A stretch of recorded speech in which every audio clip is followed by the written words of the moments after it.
Morning, morning, morning. What's up, Mike? Going on, Austin? How you doing? There it is. Dude, let me catch you up. Let me catch you up since the last time we talked on this. I guess I don't need to catch you up, but let me catch the viewers up on everything going on in our life. Last time we talked, by the way, this is the Real Estate Q&A. Welcome. I'm the Director of Sales, Austin Pottis, on the Perna team. Mike Perna is our CEO. And like both of us have been doing some traveling. I've done some traveling for pleasure, and you've done some traveling for business. I went to Arizona in the middle of July. I almost said January because it's like the equivalent of going to Michigan in January. Yeah. My friends in Arizona, I got a friend that turned 40, a high school best friend of mine, and then there's a whole crew out there anyway. And matter of fact, they said we had great weather. You were so lucky we had great weather. That's right. I did the one webinar from there. Okay. Anyway, so cool. Yeah, it was awesome. So I was really good about sunblock there, and then we went to Ludington, Michigan. By the way, House of Flavors. Shout out to those guys. Shout out to the beach in Ludington, Michigan. Awesome. Shout out to Bell's for making Oberon for me to drink on the beach. Mm-hmm. It was, shout out to whoever the manufacturers are that made plastic shovels in buckets, because my son loved that. And we just played in the sand all day. It was awesome. And that's when I got a mega sunburn. So, go ahead and figure that one out. We also, I don't think I told you about this, Mike. We also there's a hobby shop with remote control cars. And so we were like, oh, let's go check that out. Long story short, we walked out of there with this badass dune buggy monster truck thingy, RC car that my son proceeded to chase around in the sand for a long time until the battery died. And then he freaked out because he's not familiar with, because he's only 3. He's not familiar with the fact that that's what RC cars do. You charge them up and then they die really quickly. It's like a 20-minute charge. And then a 30-minute charge. Yeah. And then if you're chasing around on sand, it's like an 11-minute charge. So anyway, but we had a good time. And then you've been down in Houston. Yeah, so I was down in Houston this week, which was an amazing time. On a couple of levels, right? I mean, and one thing that didn't escape me was this is the first time, really, that I've gotten to see a lot of these guys in what's going on 2 years. Like some of these national, really awesome real estate agents that we mastermind with. I mean, and Zoom's nice, but it really only goes so far. Yeah. Like I think it's a big takeaway for me, and being in relationship with some of these guys, like Lance and Karina Loca and Gusty Gulas, even getting to see my own real estate coach. I saw John Chiplak. He was there in the keynote speaker. It was amazing. It was amazing to put that many people in a room again, which I really liked. And general consensus is the market is starting to take a little bit of a turn. Interesting. So one of the things that we're really lucky about, just to back it up for the viewers, one of the things that we're really lucky about is Mike. Mike does a ton of masterminding. I do a little bit, but not to the extent that you do. You're really good about it. You do a ton of masterminding with top agents, teams, minds in real estate all over the country and all over the world. And so you went down to this. It was a really exclusive event, right? I mean, we're talking, 50 people in that room?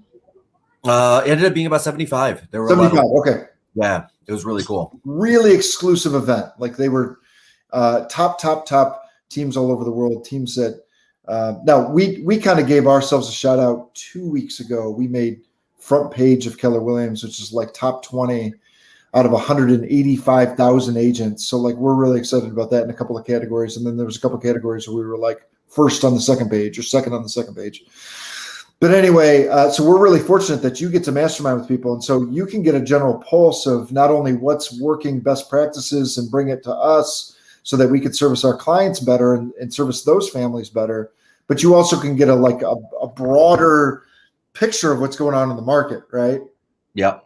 Okay. And so then the general consensus at that was you're starting to see kind of things adjust a little bit. Is that what you're saying? Yeah. And more recently this month, specifically this month. And there's kind of, I guess, 2 things going on there. One of them is, that first week of the month, we had 4th of July fall on Sunday. We had the federal holiday on Monday. And there were a significant number of people that just took those other 4 days and kind of created like an 8-day or a 9-day holiday out of it. Yeah. And just took off, right? And just took it and was a break from real estate, so to speak. And we saw that here. We saw that in Florida. We saw that in Houston. We saw that in a couple of different places, right? Which is good, and it's needed. It's a nice thing to be able to get away with your family and do things, which is good. Coming out of that, I think we're at that spot where the people that are the school shoppers, the ones that absolutely hands down, they want to be in that next district and they want to be moved before school starts. Those guys are in the rearview mirror a little bit, right? Yeah. Like an end on that right now, because like if somebody gets a house under contract, today's the 24th. If somebody gets a house under contract today, we're really looking at closing towards the end of August. And if we're closing towards the end of August, in a lot of cases, because sellers are looking for occupancy, we're not getting keys until between September 15th and October 15th, right? Real estate is a process, not an event, right? It's like I'm going to go get a gallon of milk, a dozen eggs, and a house. It's a process, Now, the flip side of that is if you're looking to get into a specific district, or if you're looking to get into a specific school or whatever that looks like and make that move, and you're okay moving in September or October, there's a real opportunity out there because we can get you closed in time to get the kids registered for school. Like we can still do that over the next 2 weeks. Most districts are right after Labor Day right now. Like I don't think anybody goes into that next week, and I don't think really anybody goes before, right? Not really any kind of broad, but not many. Yeah. Okay. It's so. Yeah, we're kind of the last, I would say, what do you think, 10 days? Like we can make it work. But we're probably the last 10 days before you can get in, like if you want to be in the school district first thing. Now, look, we can also get you into the school district, especially those of you guys with maybe younger kids. And it's, I don't know. I guess I don't know how to time it, but like we could still get people in no matter what, like that first month. You know what I mean? But yeah, no, that's an interesting point. It's an interesting point. Just from a timing standpoint. Matter of fact, one of the things that we talked to the team about, Mike, was look, hey guys, you can anticipate that just the way the calendar lines up, like you talked about, 4th of July, and it's Michigan, and we didn't really have summer vacation last year because of the pandemic. Like you can anticipate people traveling, and they have been, and I actually think it's great. I think it's great. People are getting out and doing that whole thing. So anyhow, yeah, no, I totally agree. But the timing is interesting. So you're seeing what those guys are seeing is nationwide. Like I wouldn't call it a shift. Now, by the way, we define a shift in real estate for those for the viewers as like shifting from basically a buyer market to a seller market, or a seller market to a buyer market. It's like if you think about pendulum, it's just that you pass that point and you're to the other side. Does that make sense? Yep. And what you're saying instead is we were in like a major seller market, and it's just we're just starting to level off a little bit more. Is kind of what you're saying, correct? Yep, and that's it. And that's all there is really is it went from like super red, like white hot to very hot. Yeah. Okay. Now we're seeing a lot of properties where we would have anticipated 15 or 20 offers are now getting 5. Yeah. Right. And now with 5 offers, that's something where we can beat somebody out. We can beat another party out, and we can get somebody the home. Right. And again, it's not always about the money. The conditions and terms are usually just as important, and in a lot of cases more important, which is why a lot of our buyers are not necessarily the highest offer, but they are getting the house. And kind of piggybacking on that, I remember 3 months ago, there was a house that was on the market. I don't even remember what city it was in, but one of our agents was talking about it. It came on the market at 500, and it had a cash offer at 630. And it was like, are you kidding me here? Woof. Yeah. Really? And there's no justification for the price. None. Now, and like if you're a conventional buyer, 20% down, and even 10% above asking price to 550, which one would consider extremely reasonable, you're water by that 630 offer, right? That's cash. Yep. But in today's world, like we're seeing where that same 550 offer probably get the job or less even, which is good. And that's not hurting the sellers really, because we're that moment where we're peaking out on the market. So the sellers are still getting absolute max value. They're still seeing very advantageous terms, but we're also seeing buyers that maybe they were out in the market February, March, and April, and they just lost house after house after house. Today's the day, and now's the time to jump in. We had our 15-year mortgages come down a little bit. We had our 30-year mortgages come down a little bit. We're hovering just under 3% again, which is awesome. I'm highly encouraged, and I think if anybody's listening that was in the market that kind of gave up, let's get back out there. Yeah, it's really interesting. And both of you and I have been in this business a long time, and it's really interesting to me how emotional this process is. Yeah, it's like. It's different. Like if you were buying a car, for instance, Mike, and you were like shopping, let's pretend you wanted to buy a used Ford F-150, right? You'd get on cars.com, or you'd get online, or you'd get on some dealership websites, and like for the most part, you could start to pick and choose those features that you want, and you could start to price comparison shop, and you can, right? It's like there's an emotional element to buying a car. It's the way you make you feel, but there's like a I don't know. You can analyze that purchase. Does that make sense? absolutely. And when you're buying a home, or selling a home for that matter, it's so much more emotional, and there's so much more moving parts. There's no, like, you don't get to go online unless you're buying a new construction. And even then I can argue, like, you got a few models to pick from, and then they allow you a few different things. But so what we were finding is, there was a lot of buyers in particular that were getting discouraged. It's discouraging to get your heart set on a home that you really like. You can envision having your family there, and like you can envision making those memories. And that's what a home is, right? It's a wealth builder. It's the number one predictor of wealth in America, but it's also like, it's also where, like, you raise a family, or you have memories, or you have barbecues, or, Anyway, so we saw there was a reasonably large amount of buyers that were like just feeling discouraged, and so they just pulled themselves out of the market. And our clients and our families that have kind of said, you know what, I'm going to pull my bootstraps up and I'm going to get back in the market. I know I was discouraged before. They're having success. And what's interesting about that is we've got a lot of tactics internally. We coach a lot we have a lot of tactics on helping our buyers win homes when they're not even necessarily like not even necessarily the highest offer from a price standpoint. There's other terms. There's the relationships with the other agent. There's a lot of moving pieces in order to get something accepted. So we're coaching a lot of those tactics. By the way, we're coaching the same tactics to our seller agents, and to our, on how to make sure that some of that emotional stuff we protect our sellers from, so that they actually worry about getting the best terms for themselves and the best price. So we're kind of working both sides of the aisle on that, if I'm being really honest. But we've had a lot of success on people that have been discouraged and have gotten back into the fold, right? And I'm really proud of that. And as a matter of fact, even as we monitor our numbers, so I'll let you guys really behind the scenes. Like Mike and I look at the numbers every single day, and we make decisions based on that, or we look for trends, what's going on, so that we can coach our people and we can have conversations even with you folks like this.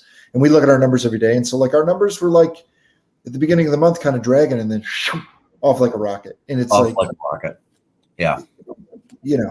And I think a lot of it's been fueled by that narrative of, hey, don't get discouraged, get back out there. Like you're seeing things loosen up a little bit, shake and loose a little bit. Now, by the way, if you're a seller, you're still getting 5 offers. It's not 15. Like, okay, we can live with that, right? You're not leaving money on the table. You're not in any real kind of sense, Yeah. And here's why you're not. So let's take that home that went for 500 that repriced it at 630, right? And to be fair, the agent probably underpriced it a little bit. Yeah. Let's be real. Let's just be real. The thing probably should have been priced at 550 or 575 to start with. Yeah. But that 630, that's on the appraisal now for the next guy. Yeah. So the next guy goes on the market at 600 or 625 or 650 or, whatever that home or whatever the new home coming to market has in features and amenities and square footage and finished or unfinished basement, walkout or not walkout basement, 3-car or 2-car garage. All of those things are factors, right? But what is a non-negotiable is, guess what? There's a sale at 630,000 that goes onto an appraisal. So the next guy, when he gets 625 or 630 or 640 or 650 or 615 or whatever that looks like, right? Because of homes, it's going to be supported. So that's that next seller, even though they may get less offers, they are not losing any dollars. Mm-hmm. And in fact, the buyer themselves are winning because now they've got a comparable sale in that neighborhood that's allowing for them to get the mortgage they need at 5, 10, 20% down without having to come out of pocket or come out of pocket too much. Yeah. I probably said that really fast. No, it makes sense. This might be a really good topic for this morning. By the way, you guys, good morning. And this is your real estate Q&A. And so anything that's on your mind real estate related, please throw a question in. We will give you as candid of an answer as we possibly can. And I have a second topic I want to get to as well. Yeah. You got a topic? I got a topic. Maybe we should talk about how appraisals get put together. Let's do that. Let's talk about that, and then we'll roll into what's going to be happening with foreclosures. I've got a really good update from the Mortgage Bankers Association on that. Oh, interesting. Yeah. Okay. That's always a hot topic too. Okay. All right. So, Mike, how do appraisals work? So how appraisals work is you go to the appraisal ferry and you're like, hey, I just lost a tooth. I put it under my pillow. Can I get a good appraisal? And they say no. No, that's not at all how it works, but that's how it feels like it works. Sometimes that's how it feels. I'm looking at something like, what is happening? Like, wow, that is like a figment of somebody's imagination. They have this appraisal magic 8 ball. Remember the magic 8 ball as a kid? And they shake it up, and then they say, and it either comes back, yes, it's for the purchase price, or no, it's for it's just like or not at this time. Yeah, not at this time. Feeling uncertain. Ask again later. Yeah. Okay. Yeah, that's a truth. Ask again later is a good one. Ask again later. Yeah, so effectively, they're in today's world, most appraisals are using 9 comparables. Sometimes 12, but most of the time 9 comparables on an appraisal. There are 3 that really give the most weight, and that's sale positions 1, 2, and 3. 4, 5, and 6 have less weight, but they still got to fill them in, right? And a lot of times right now, I'm seeing 4, 5, and 6 be like a mile away or 2 miles away, completely different neighborhood, like not even within the same decade, just because there are fewer sales than there used to be. But 1, 2, and 3, as far as sales go, that's the heaviest weight. Second heaviest weight is 4, 5, and 6, and then third heaviest weight are the 3 active properties that we're comparing against. Yeah. Right. Now, from there, then the appraiser starts making adjustments based on the features to try to even out the houses. Right. So if somebody has 200 less square foot than our subject property, and let's say it's selling at $100, just to keep the math in my head simple, they'll add 20,000 to that house. So they actually reprice the comparable from 300 to 320, right? If we don't have a finished basement and this guy does have a finished basement that we're compared against, he'll look at the differences between finished and unfinished in sales prices and say, okay, this finished basement is worth 25,000. If we took it away from that sale, we went from 320 to 295. Yep. And then they'll look and say, hey, the subject property has a 3-car garage versus the other one that has a 2-car. A third stall is worth 10. So we'll add 10,000 back on to 305. So where that comparable sale happened at 300, they'll add and subtract until they even out the sale to be as close to equal to that subject property as possible. So now you've got your 3 main comparable sales, one at 3, one at 305, one at 310. The average of that is 305, and that's what you come up with. Yeah. And that's an oversimplified explanation, but that's effectively how that's done. It's effectively what they're doing. What they're trying to say is they'll look at your house and they want to see what a similar house sold for. And they try to do it. They try to get the best 3, and then they try to get the next 3. And let's pretend, and what he's saying is, let's pretend that other home had an amenity that your home doesn't have. They're just going to they're just going to adjust the price, downward or upward based on what you have and don't have compared to that other home, right? Yeah. Okay. So in a rising environment, right, when home prices are going up, now if they're going up steadily, it's less, right? But if they're like really shooting up, how does that create a challenge on an appraisal, Mike? Well, and here's the tension. So I can see, and to your point, I can see an appraiser will oftentimes stretch value 1 to 3%, right? Because of the rising market. So if I've got, let's say this appraisal comes out at 305, and we're rising at a rate of 1, and our purchase price is 309, they'll probably just give it to us. It's just that close, right? It's close enough. Yep. Yeah. Now it's like a Band-Aid, right? You stretch something too far and it breaks. Let's say the purchase price on that one is 325, right? Now, an appraisal that could have been stretched to 308 or 309, the appraiser's not even going to bother because they know that they can't get it. Yep. They're just going to give us the 305. You know how that works. Now, the problem is we've got a $20,000 gap. We've got a $20,000 gap between appraised value and purchase price. Yep. Doesn't mean the property's not worth it, but it does mean that maybe the 3 comparable sales are, 120 to 180 days old. The market's moved, but there's no actual objective proof of the gap between 305 and 325, right? Doesn't mean the property's not worth it. It just means that in the last, let's say 40 to 90 days, because there hasn't been a sale that bridges the gap at a 315 or a 318, an appraiser can't just say, yeah, I know the market moved and I'm just going to give it to them. They have to go empirical in this day and age. And that's which appraisals were done coming out of the last market, which was a completely different game back then. Completely different ballgame back then. Yeah, for sure. Well, and I'll be honest, like here's how appraisals work back then, right? Anybody could order them, AKA me, right? And I would call an appraiser and I would say, hey, I'm selling this home for this price. Here's the address. Can you put this number on the appraisal? And they'd say no. And I'd say, thank you so much for your time. Can you put this number on the appraisal? And he would say, yes, I will figure it out. And I'd say, great, you got the job and you're getting paid. Yeah.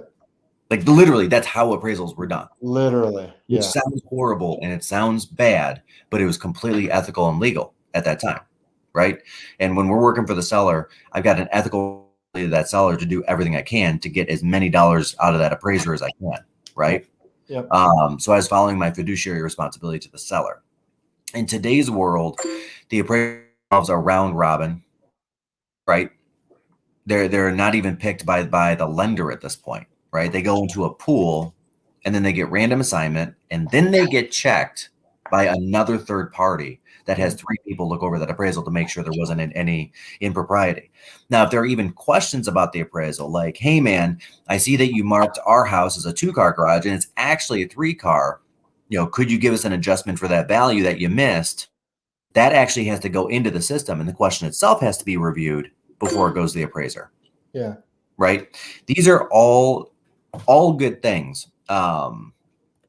All good things for both buyers and sellers, because now it's not creating that run up and that fly up in the market, which is a good thing for both parties, right? The intention is to be fair. So now in today's world, if we do have a poor appraisal, we can dispute it. We can. And the reality is the appraisers that are in the market are good. Like I would say 99% of the appraisals I've seen that have come out low in the last 3 or 4 years, they're good appraisals. They're honestly good appraisals. I think we had one on the team. We had one on the team like Lakefront, right? We had one on the team a few months ago where they miscalculated how much lake frontage was worth in feet, right? And it's you can still find discrepancies, and the system isn't perfect, and there's still, just like any industry, doesn't matter what your profession is, there's people that are better at it than other people. And so you run across some duds, but for the most part, there's a check and balance. It goes to like an appraisal management company that checks and balances this stuff. Yeah, totally agree. Yep. I mean, that's the way it used to be done, though. You could just get a value. It was like it was the Wild West. Yeah. It was the Wild West back then. I swear to God. It was not the way it is today. Let me put it that way. Yeah. So now in today's world, if we do have a poor appraisal, we do review them. I mean, I still review an appraisal a week right now, minimum, because they're just coming out low because the values haven't caught up, right? To where like the appraised values haven't caught up to where the real values are. 99% of the time I'm looking at it, I'm like, yeah, that makes sense. We can try a dispute. We can take a week, 10 days, 14 days in some cases, depending on the bank, closing and do all the things. But the reality is, guys, it's a good appraisal. Do you really want to blow the closing date, blow your movers, potentially miss out on A, B, C, and D over something that, I mean, looking at this appraisal is just logical. It's not going to happen. Yeah. Right. So then we have to look at the next step of, okay, are we going to bridge the gap between the appraised value and the sales price? Yeah. And in a lot of cases, we already have something built into the purchase agreement, to the offer. That's part of the reason why we nabbed the offer, or maybe that's why we took an offer or advised the seller to take an offer, because this appraisal gives us a 10 grand gap guaranteed. So on going with this same example, the 325, the appraisal comes out at 305. I've got a buyer that's willing to bridge at least down to 315. So instead of having a $20,000 conversation, we're having a $10,000 conversation. And that's a lot different. And then we go back to, the buyers and the sellers, just go back to the general negotiation on what happens there. Right? Easy enough. Yeah. Yeah. It's not fun, but it's the world we live in. It's not a fun conversation, but you usually can figure it out. Like as long as we can take the emotions out of it and say, okay, look, from a buyer standpoint, hey, you were willing to pay this before. This is one person's opinion, and that's why it's there to protect you. So let me get. And then from the seller standpoint, it's like, look, I guess we could go back up on the market, but look, for the most part, I've had ones where I've just had to have a tough conversation with the seller where it's like, hey, look, this is what the house is going to appraise for. You know what I mean? Like, we kind of got lucky on getting somebody to pay this much for the house anyway. This is what the house is going to appraise for. So we either can play this game another time, or we can keep this one together, or you can hold out hope that you're going to get a cash offer. And oftentimes, to be honest with you, a cash offer for a home that's been back on the market, oftentimes they're going to come in lower anyway. So it's like, let's figure this out. It makes sense. You're already playing with house money anyway. So oftentimes we can find I don't want to say middle ground, because they don't always end up middle ground, but we can find a solution that works well for both parties. Does that make sense? Well, we can find a solution where either both parties are happy and they're walking away smiling, or where both parties are kind of pissed off, which also means same thing. It's good. It's still good. If somebody say you're either I want both parties to walk away happy, or both parties to walk away irritated. Yeah. Like, that's it. Like, that's how we win. It's actually, that's a good like barometer. Was this a good negotiation? Like, are both sides like to the moon happy, or you got one side mad and the other side happy? Yep. That's fun. But if both irritated, that means they both felt like they gave at the door, they gave up something, which is awesome. Which means that it worked out, and it's probably what it should be. Yeah. Which sounds so bad, but it is so true. So true. And we've both done that. Like, I mean, you and I on our own personal real estate have done that, where we walked away and then there's a buyer or there's a seller across the table, and they're not necessarily happy with how this ended up, and we're not happy with how it ended up, which probably means it ended up where it needed to end up. Yep. Yeah. that's the funniest thing, but that's it's so true. It's so true. Right. Which again, that the intention is to provide the smoothest experience possible and do the best for our clients as we can, and sometimes it just is what it is. And to your playing with house money, we're playing with house money on both sides of the table. I mean, we've got a stellar real estate market that's propelling home values, which is good. And like anything else, you can only stretch the rubber band so far till it breaks. And that's for our sellers that are on the line. And on the other side, for the buyers that are on the line, guys, the average sales price in the United States in May was $350,300. In June, it was $363,000. The average sales price in 30 days went up $13,000. Yeah. So or about 0.5%. It's not like So guess what? If we're $5,000 apart, pay the $5,000. Screw that up? No, like a 1.25%. How did I screw that up? Anyway, you get the point. It's not. Yeah. More than that. It's like 5%. No. Well, 10% would be $35,000. 5% would be 17.5. 4% would be 12, or Yeah. and 13.5. So 4%. 4%. So a 4% move in 1 month. So okay, getting back on point. So I've had a number of conversations with buyers where I'm like, hey guys, grand. Honest to God, just pay the $5,000. I know it sucks, and I know it sounds like I'm coming from a place that's not your best interest.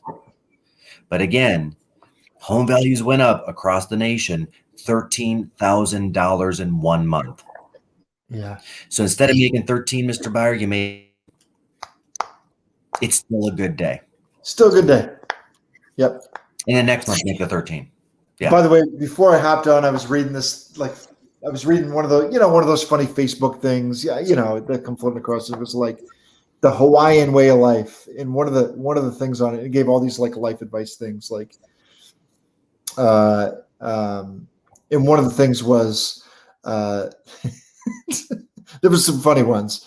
But anyway, one of the things was like, now I'm drawing a blank on what it was. I'm telling you, it went in one ear and out the other, Mike. Sorry. It was You're good. good. It was You're good. Yeah. Oh, it was look, if you're just honest all the time, you don't have to remember anything, right? And so like sometimes that's what we're in the position to do. Is just like, not sometimes, just if we're just always just honest with our clients, like there's nothing to remember. There's no like there's no ulterior motive here. I'm just being honest with you. Like, take the deal. And that's it. And yeah. Sometimes I'll even say that to a client, by the way, Mike.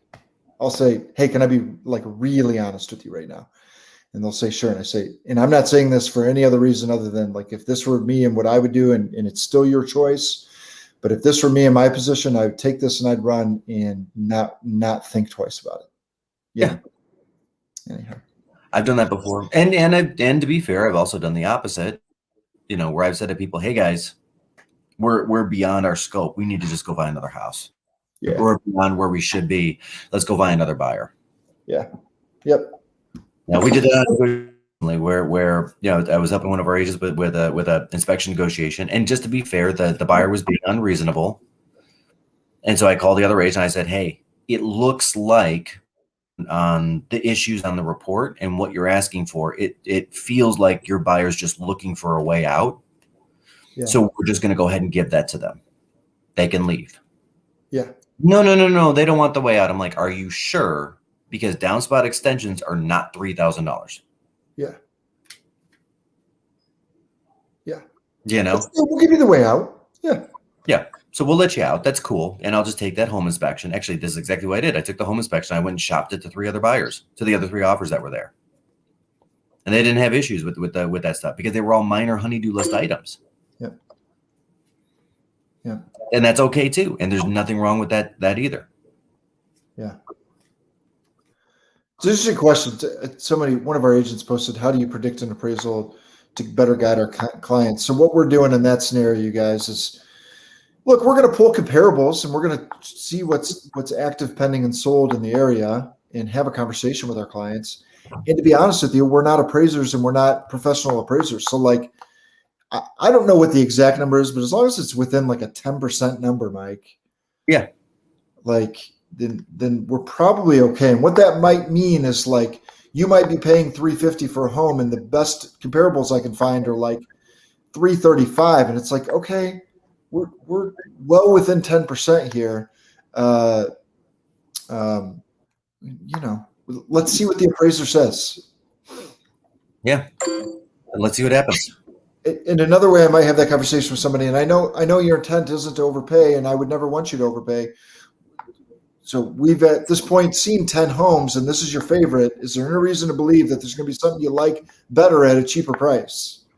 Yeah. The answer 11 times out of 10 is no. Okay, great. This seems to fit your needs. Let's move forward. And if that appraiser comes back and says that it's not worth, then we can cross that bridge when we get there. Like sometimes in these transactions, Mike, what you don't want to do, and it's part of the reason that you hire a professional like us and like other agents, is what you don't want to do is make problems that aren't there. Right. Like when that becomes a problem, we'll address that. Yep. Right. Yep. And I mean, we could do the what if game forever. Infinite what if game. So many movies. Yeah. Another one where it pops up a lot is like occupancy. Someone says a buyer buys a home and the seller's going to stay in the home for 30 days after the closing, and they're like, what if they wreck the house? And it's like, okay, you're right, and we're gonna protect you with a damage deposit. And I don't think I've ever had a transaction much worse than like someone put a hole in the drywall moving out, or like accidentally took some curtain rods that were contractually they were supposed to remain, and then we sorted out with a few $100. Or we had one where like somebody contractually was obligated to leave one style of fridge and instead tried to swap it out. We just said, look, here's the contract, bring it back, right? Yeah. But 99.99999% of the time, it's a smooth thing.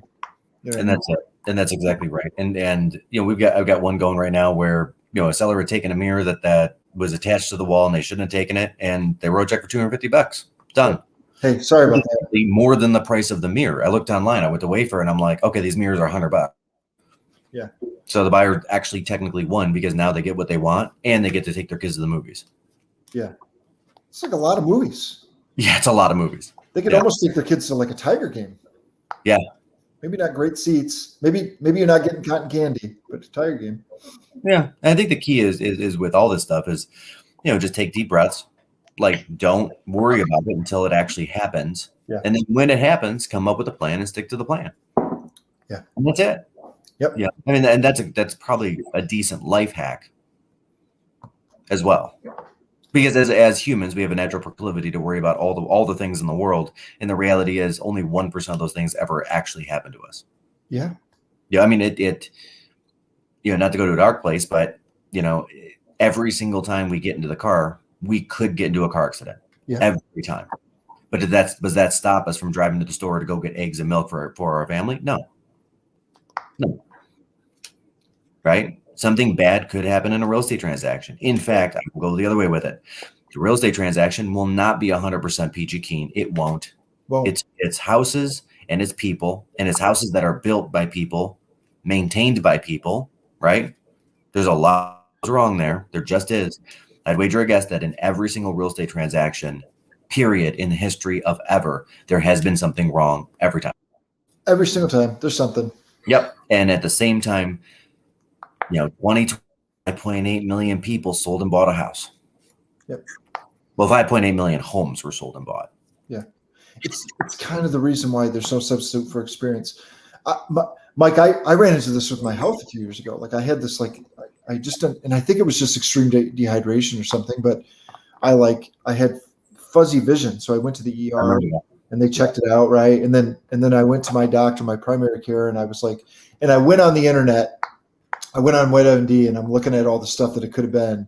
And it basically, WebMD said I was going to die in 2 minutes. Like, you know how it is, like everything is the worst, or it could be this. And so my doc said, hey, and it's kind of the same thing in our business. The doc said, hey, let's not cross any of those paths. Let's order all these tests. And they did all kinds of tests. And then at the end, they got all the results and they had a conversation with me based on what the actual data was and what the results were. And it turned out to be like they don't quite know, right? But my point is the doctor gave the same advice. And my guess is an attorney would have given me the same advice. My guess is an estate planner would be giving me the same advice. It's just how these things work. So anyway. Well, and just ask the question, how is it now? It's fine. Yeah. And you've been hydrating more.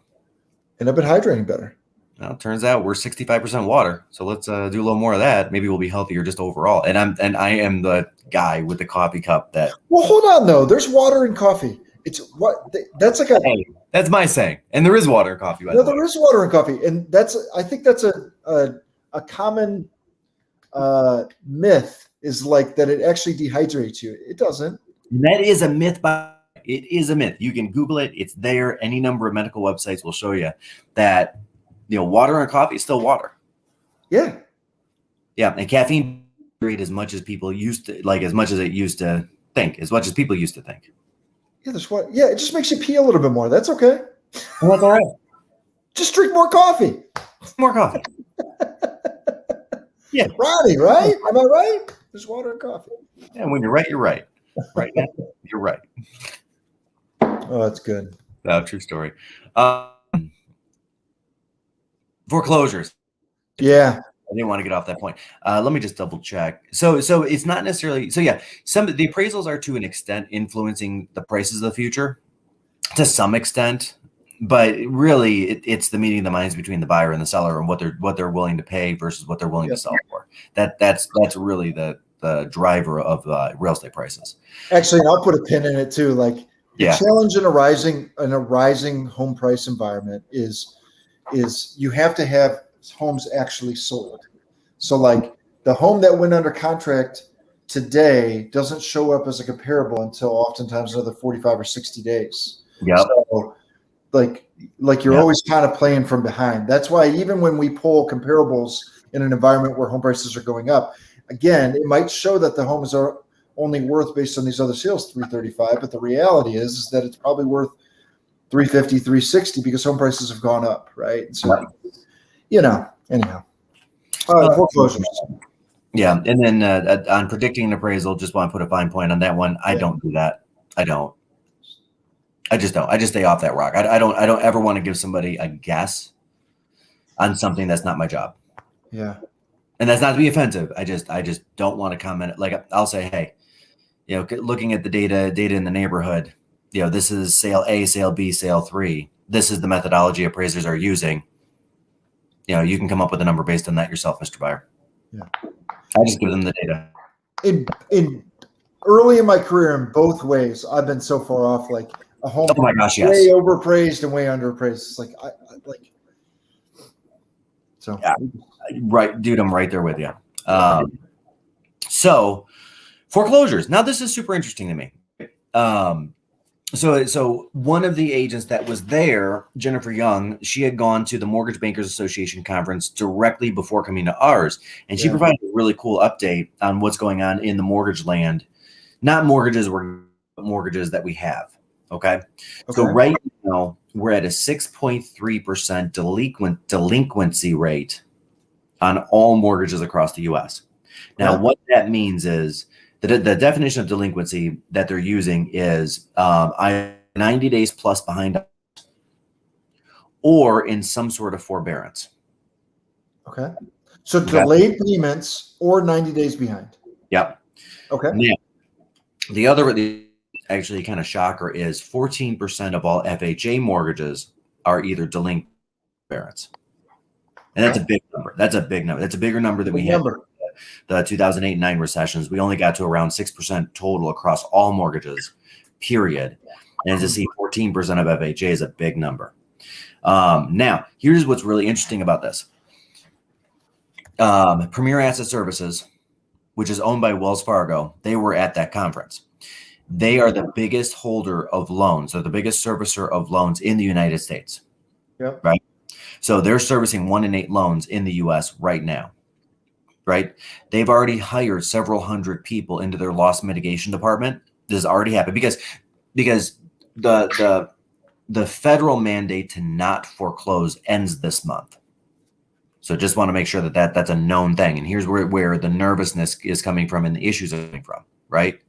So Premier Asset Services, Bank of America, and several of the other servicers have already beefed up their departments, and they're proactively cutting deals with borrowers now.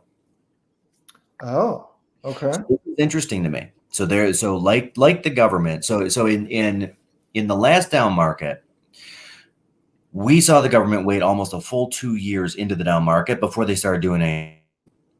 And we got like a credit to go buy a used car. We got, an energy credit, and then we got $700 went to the banks for no reason. That went to a black hole, and a lot of it got doled out as bonus money.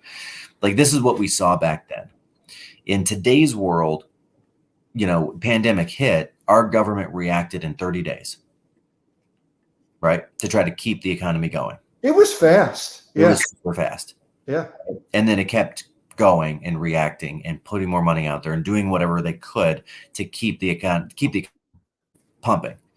Now, as it turns out, economists have officially, and I just read this the other day, officially said that this recession that we were in lasted 2 months. That's it. Okay. That's it. It went down for 2 months and then started going back up. Right? Number of dollars going in. There were a lot of people that were furloughed for 30 or 45, but not 60 days. So they went back to work. All of those things. Road to recovery started 60 days after. So the biggest economic expansion in U.S. history was interrupted by a 2-month recession. Now, what we're seeing from the banks is kind of the same reaction point. So the foreclosure mandate's coming up. The banks have already started beefing up their loss mitigation department, and they're proactively trying to get a hold of homeowners and borrowers. Either do an additional forbearance, like a longer running forbearance, to do some sort of a refi, right? To do some sort of a delayed payment so they can catch up. Like there's a host of options that are being offered now, right? So that could look like, okay, just started back at your job 30 days ago. You were off work for a year because your industry, let's say, was majorly influenced by it. We'll give you an additional 60 days for free, but we're going to put those 2 payments on the back of the loan. Right? So that's like one option. Another large option that they're seeing is a reduced payment for 6 months, like an interest-only option. Nothing towards your principal, but just interest and taxes. So let's get you back on your feet over the next 6 months as a family. And then again, we're just going to extend your loan by 6 months at the back. Right? Like what I'm seeing is banks are being extremely proactive in trying to right the ship and not take the houses. Sure. Right? Now, here's the other side of it. We've got guys like Blackstone who did announce earlier in the year, ring, ring, ring, we're getting back into real estate. Here's what that means. So back during 8, 9, 10, 11, 12, Blackstone was buying between 1,000 and 1,200 homes a month. About half of them they flipped and sold, right? About half of them they just held, and they still have them to this day as rentals, right? They're a huge, huge hedge fund company. They stopped investing in real estate back in 2016 because the prices were heating up. Now, Blackstone and according to Wells Fargo and Bank of America, they've been contacted by Blackstone and said, hey, instead of going to market, we'll just buy them. We'll just buy them. We'll do whatever needs to be done to renovate them. We'll do whatever needs to be done to either get them back on market or get them up as rentals. But why don't we just bypass the market with all those foreclosures and we'll just take them because we can't find enough real estate to invest in right now. Yep.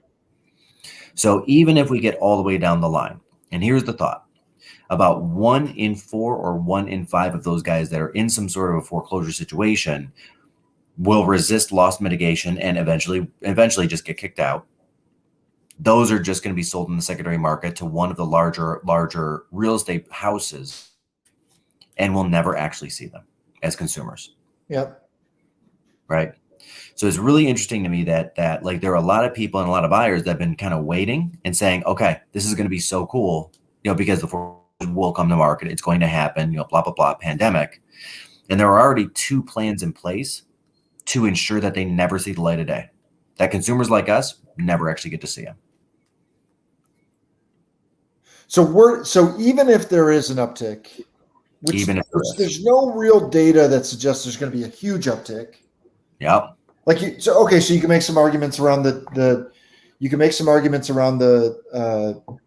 FHA side of things. You can make sure, but even if there is a huge uptick, the reality is for a private consumer, for you and I to buy a home to live in, the likelihood that it's going to even come across our desk is virtually nil, because what they'd rather do is bypass that entire thing and sell to an investor that's just building up a portfolio.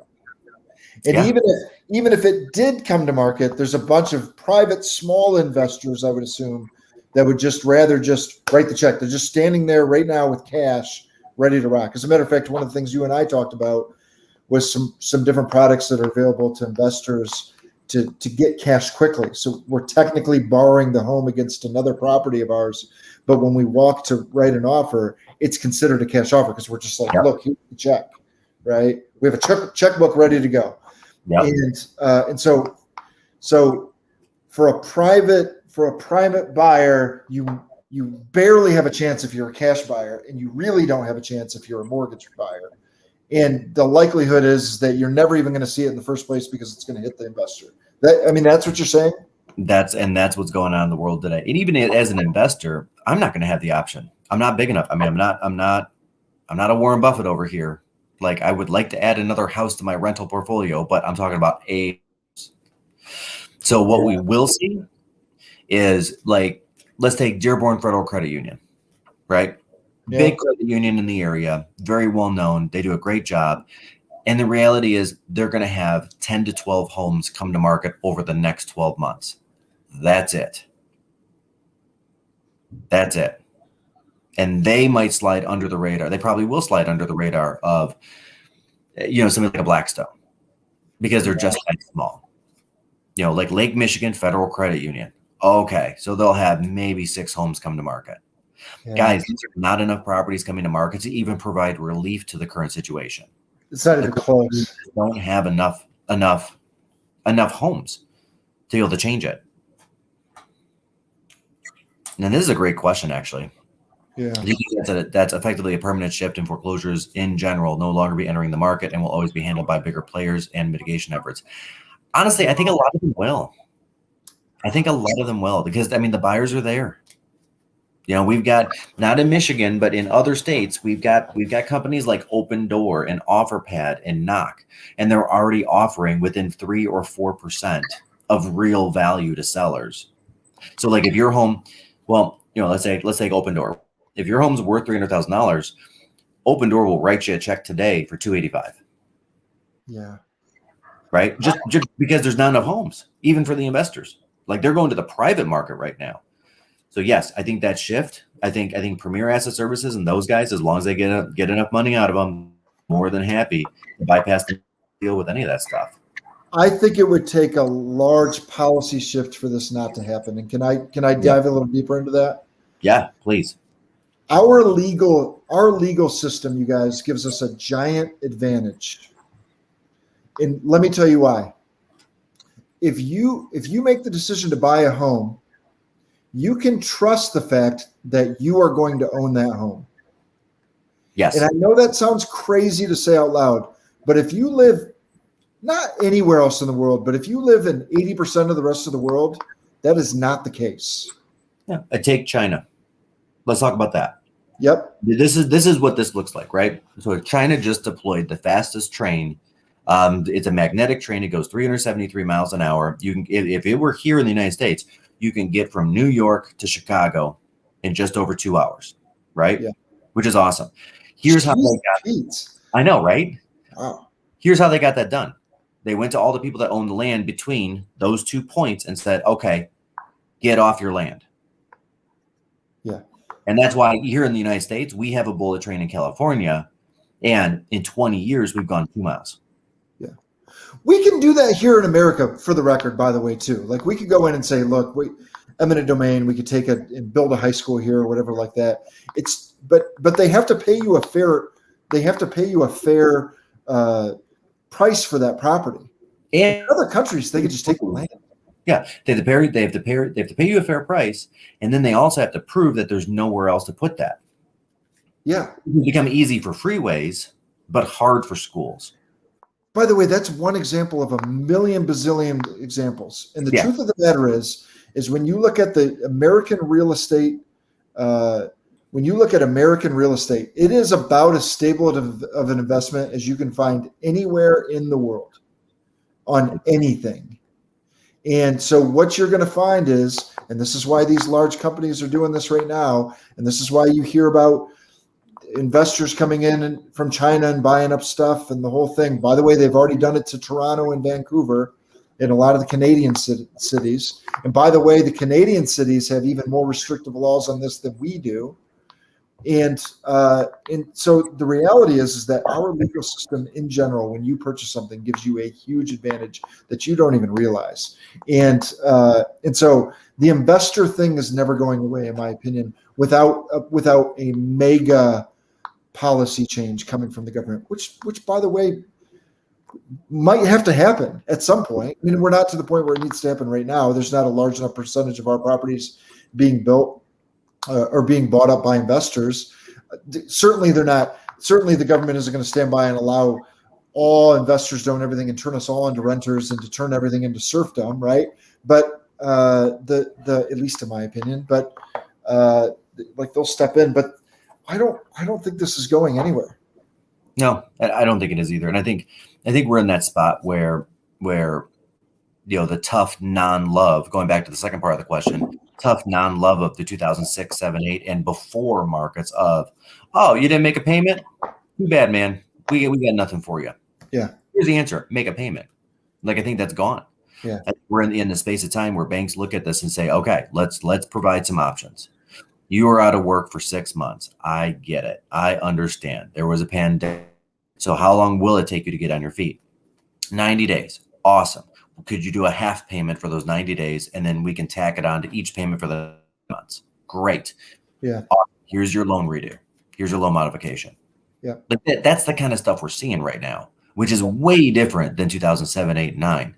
Most of these banks wouldn't even start having the conversation until they were pushed with like HARP money and TARP money and all that stuff. Now the banks are getting in front of it and saying, we don't want the market to go down just like anybody else, because this is a black hole. Right? And don't forget, over 50% of banks went under in 3 years. Yeah. Like there was a website where I remember this, and I don't remember what the site was, but they had a running list of banks, and like every week there'd be 2 or 3 banks added to it that had declared bankruptcy and gone out of business. Yeah. And when Countrywide was put on that list, it was a huge deal because those guys were huge. They were massive at that moment. Yeah. Yeah. And I remember that day, and I remember when Countrywide went under, and that really made headlines, and that really shook up the financial markets. That was about 2 years in. It was crazy. Okay, this is a real problem. But Mike, people don't realize like Quicken Loans was 8 seconds from going out of business. Yeah. Like it was a wild time. Banks were just dropping off like flies, and it was craziness. It was Lois and Clark. It was the Wild West. It was, I mean, it was wild. And I'm so glad we're talking about it, because we have so much like in our brain, we just like, we have this fear that we're going to go back to that. Like you guys, I can't even begin to explain to you how great and how much different that was. We tried to back it up with we do it all the time. We have this conversation constantly. We have it all the time. We have people when we're hiring people, we have it with our clients. We have this conversation all the time. It was the industry was completely different, and banks were going out of business every single day. It was night and day from what we are right now. And even the forbearance rates, like you got to remember that 6% number, it's 90-day people, but it also includes the people that are like actively working with the mortgage company to try to keep them in the property. So the reality is that number is probably more like 3 or 4%. It's inflated. Yeah. Which kind of, I want to say it's nothing, but what does it hover historically at? 0.8%. Like it's not 20x. Right. No, it's not. It's like 5x. 3 or 4x. Yeah, 5x. Yeah. It's like and going down. So this by the way, it's done nothing but go down, by the way. Yeah. Yeah. And this is interesting. So one thing I think that people miss, and I know there are some people in the market that are like, oh yeah, it's going to happen. We're going to crash again. It's going to be great. And blah, blah, blah. No, we're not. And the number one reason why is because the gap between the great and our last recession was 80 some odd years. Yeah. People of influence on policy and the markets don't remember. Yeah. There were still some people alive that were alive in 19 and alive in 2008. Not a lot, but there were a few. And none of them were policymakers. None of them were influencers. None of them could shake their fist at the sky. This is what's happening. Watch out. Nobody could ring the bell. But guess what? I remember that downtime from only 12 years ago. Right? I mean, pretty much you be, in my estimation, 20 years old or younger to not have been influenced by that, or not remember it, or maybe not be truly cognizant of it, which would put you around 8 years old, right? 15, you know that there was something going on that wasn't normal in the economy, right? So basically anybody that was, let's call it 15 years old and older, which puts you at 27 years old to the grave, We all are aware of this, and we're the people that are making these decisions and running these companies and doing these things, and we're not going to allow this to go off the cliff again. And how we saw that show up was in this pandemic. They put a $1.9 trillion relief package out in 30 to 35 days. Yeah. Not 2 years, and not 2 years in putting out a 100 billion, a 1.9 trillion. Yeah. Right? And then they backed it up with another one, and then backed it up with a third one. Yeah. This is where we're at, guys. The people that live through that down market, which is us, are afraid of it, and we're not willing to go back to it. Yeah. So to answer the question, no, there will not be a down market in our near future. I mean, there might, there might be an adjustment.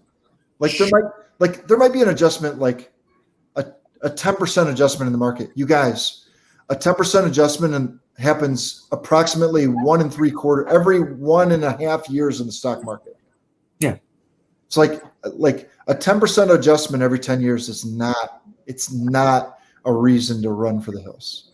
Right. Right. And yeah, it's not a reason to run for the hills for two reasons. One, that $350,000 house became worth $315,000. Right? That's a great point. Right. And then second one, the amount of time it would take for it to go down in value just to get to the 315, again, you got to live somewhere. So you're either paying rent to somebody else and paying off their mortgage, or you're paying off your own mortgage. Right. Right. You're getting the mortgage interest deduction back. Right. Like all of the other positives that are coming in. So let's say it takes 5 years to go from 350 to 315, which is not likely, but let's just pretend that that's the case, right? And let's say between paying down the loan and between what you're getting back on interest, you get back about $8,000 a year, which is about right for that size of a home. Yeah. Over those 5 years, you would have gotten back $40,000, $35,000. Yeah. And here's the magic: you still got to live somewhere, and you're still up $5,000. Yeah. And then what happens after that? Then the market starts going back up. So over the next 5 years, because the average American's in their home for 10 years, you're getting a $40,000 bump between paying down the home and getting the tax benefits of owning a home, right? And the property goes back up to 350. Yeah. So now you're actually up 85,000 in that example. Yeah. Okay. How did we do? That was a lot. It was a lot. How did we do? I went heavy. I went straight at it. That's interesting. That's interesting data. I'm going to talk to the team about that. That's really good. Yeah, it's really cool. It's really cool. Yeah. And actually, that lady, Jennifer Young, she's a real estate agent out in Virginia. She did a nice video on it. I'll do one as well. Yeah. Yeah. I'll do it to you. Yeah. Okay. You want to put a pin in it? Let's do it. Hey guys, if there is anybody on here that is behind on your mortgage, please call your mortgage company. These guys are actually there. They don't want the houses. They're actually there, products out and putting out different solutions and different offers. They don't want to take your house from me this time around. Last time around, they told people to pound sand. This time around, they're like, nope, we don't want the homes. We just want people in them. Please. I'm really glad you said that, because there's a certain segment of people that are out there that might be behind on their mortgage and they're embarrassed about it and don't want to ask for help. And or they assume the answer is going to be no. And you can assume the answer is going to be yes. Like these banks and these companies in our government is interested in keeping you and your family in that home. They want you in the home, guys. So please don't be embarrassed. Please ask for the help. Matter of fact, you could call me and I'll three-way call and do it. I actually did that for a client 6 months ago.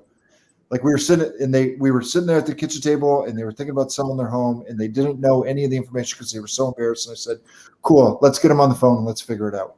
And we sat there and we had a 15-minute conversation with the mortgage company, and we hung up and the man was in tears because he thought all was lost. In reality, the guy didn't get rich, but I got him walking away from that transaction with 10 grand in his pocket, right? Because he had to sell. But I'm telling you, these banks want to keep you in your house.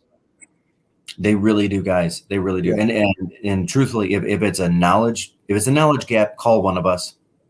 If it's an embarrassment factor, you know, and this is going to be a little tough love, but I'm going to say it. Which one's more embarrassing? Like just burying your head in the sand, pretending it's okay, which you get maybe 3 to 6 way out of at this point. Yeah. But at the end of that 3 to 6 months, you've got a sheriff at your door rekeying your locks. Yeah. Your stuff's getting tossed out on the front. And Don't that's more embarrassing. Don't do it. Yeah. In my opinion, that's more embarrassing than making a phone and writing the ship. Yeah. Agreed. And again, that one man's opinion. Yeah, But agreed. Well, we just want to help. We care. I mean, right? Yeah. Like we're having this conversation because we care.